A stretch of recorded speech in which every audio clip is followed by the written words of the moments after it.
அந்த பொண்ணை வேணான்னு சொல்லிட்டு அந்த போற இடத்துல வந்து நான் என்ன யோசிச்சிருந்தேன்னா, நான் ஹீரோயிக்கா யோசிச்சிருந்தேன். அவன் ஃபர்ஸ்ட் டைம் வந்து அவன் ஒரு டெசிஷன் எடுக்கிறான் அவன் லைஃப்ல.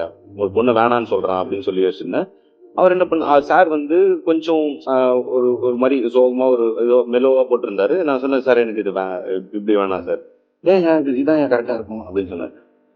இல்ல சார், நான் இப்படி யோசிச்சிருக்கேன். கல்யாணம் முறையா வந்து முடிவு எடுக்கிறான். அப்ப அப்ப அவனோட மொமெண்டா தான் இருக்கணும்னா, அப்ப சார் ஒண்ணு சொன்னாரு.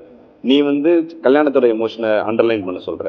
நான் என்ன யோசிக்கிறேன்னா, இவ்வளவு நாள் அவனுக்கு கல்யாணம் ஆகும்னு நம்பிட்டு இருந்த அவங்க அம்மாவோட எமோஷனையும், இவ்வளவு நாள் உன்னை லவ் பண்ணிட்டு இருந்த அந்த பொண்ணை நீ வேணான்னு சொன்னதுக்கு அப்புறம் அந்த பொண்ணு அழுகுற நீ ஒரு ஷார்ட் வச்சிருக்க, அதை தான் அண்டர்லைன் பண்ணணும். ஆடியன்ஸ் அதை கனெக்ட் பண்ணுவாங்க அப்படின்னு.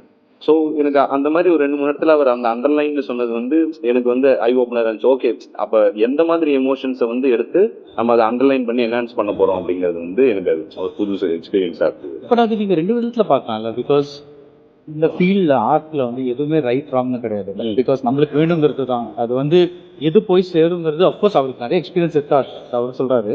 But you could also think that இப்படியும் பண்ணியிருக்கலாம் அப்படின்னு சொல்லலாம். Sure sure. So how to you manage that? இல்லை, அது மேனேஜ் பண்ணுறது ரெடியாக தான் இருக்கும். ஆல்மோஸ்ட் நம்ம ஷூட் போகும்போதே அது அவ்வளோ அடமெண்ட் இல்லை.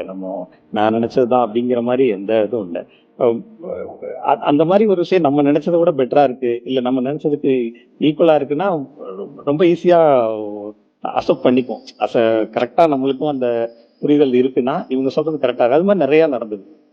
நியூ டெக்னீஷியன்ஸ் கூட ஒர்க் பண்ணும்போது வந்து நம்மளுக்கு எனக்கு தெரிஞ்சு நான் ஒரு ஃப்ரீடம் இருக்கிற மாதிரி நான் ஃபீல் பண்ணுறேன். ஏன்னா ஆல்ரெடி ஒர்க் பண்ண டெக்னீஷியன்ஸ் ஒர்க் பண்ணும்போது ஸ்கிரிப்ட்லேயோ இல்லை எல்லா டிபார்ட்மெண்ட்லேயுமே அவங்களுடைய தலையீடு கொஞ்சம் அதிகமாகவே இருக்கலாம். ஸோ இப்போது ஒரு மியூசிக் டைரக்டராக இருக்கட்டும், ஒரு கேமராமேனாக இருக்கட்டும், எல்லா எடிட்டராக இருக்கட்டும், எல்லாருக்கிட்டையுமே வந்து நம்மளோட நியூ டெக்னீஷியனாக இருக்கும்போது நம்ம எழுதியிருக்கிற ஸ்கிரிப்டை 100% வந்து எப்படி கொண்டு வர்றதுன்றதுக்காக வச்சு டிஸ்கஸ் பண்ணி நம்ம வந்து நமக்கு தேவையான அவுட் அவங்ககிட்ட ரொம்ப இதுவாக பேசி வாங்க முடியுது. மெயினாக வந்து எஸ்டாப்ளிஷ் இருக்கவங்க வந்து ரொம்ப பிஸியாகவே இருக்கா. ஆல்ரெடி அவங்க நிறைய படங்கள் பண்ணிக்கிட்டு இருக்காங்க. அந்த கேப்பில் நமக்கு படம் பண்ணுறதுக்கான ஒரு டைம் ஸ்பேஸ் கொடுக்க மாட்டேங்கிறாங்க. இப்படி நியூ டெக்னீஷியனாக இருக்கும்போது ரொம்ப ஈஸியாக இருக்குது அவங்க கூட வந்து நம்ம ஒர்க் பண்ணுறதுக்கு. ஒர்க் ஃப்ளோ வந்து கொஞ்சம் ஈஸியாக இருக்குது. ஸோ நிறைய டைம் அவங்க கூட ஸ்பெண்ட் பண்ணி உட்காந்து நம்மளால வந்து தேவையான அவுட்டை நம்ம கேட்டு வாங்க முடியும்.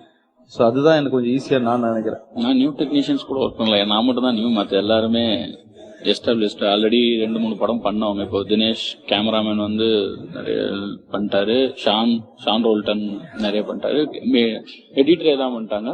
பட் நாங்கள் என்ன சொல்றோம், ஃபர்ஸ்ட் படம் செகண்ட் படம் எல்லா படமும் எதுவாக இருந்தாலும் ரைட்டர் டைரக்டரோடைய இன்ஸ்டிங்க்ட்ல போறது பெட்டர்னு நினைக்கிறேன். இப்படி பண்ணி, அதாவது இது இப்படிதான் பண்ணணும்னு ஒருத்தவங்க சொல்றாங்கன்னா அது நமக்கு ஓகே, அவங்க பேச்ச கேட்கலாம். இதை இப்படியும் பண்ணிக்கலாம் அப்படியும் பண்ணிக்கலாங்கிற 2 பேருக்குள்ள தாட் வந்தா அப்ப நம்ம என்ன சொல்றோமோ அப்படி பண்ணிக்கலாம். இப்ப ஏன்னா நான் சொல்ற கதை இருக்கு இல்லைங்களா, நீங்க சொன்ன அதே கதையை நான் சொல்லும்போது கொஞ்சம் வேற மாதிரி இருக்கு. ட்ரீட்மெண்ட்டாகவும் சரி, இதாகவும் சரி. ஸோ டிஸ்கஷன் ப்ரீ ப்ரொடக்ஷன் வரைக்கும் நீங்க என்ன வேணாலும் பண்ணிக்கலாம்.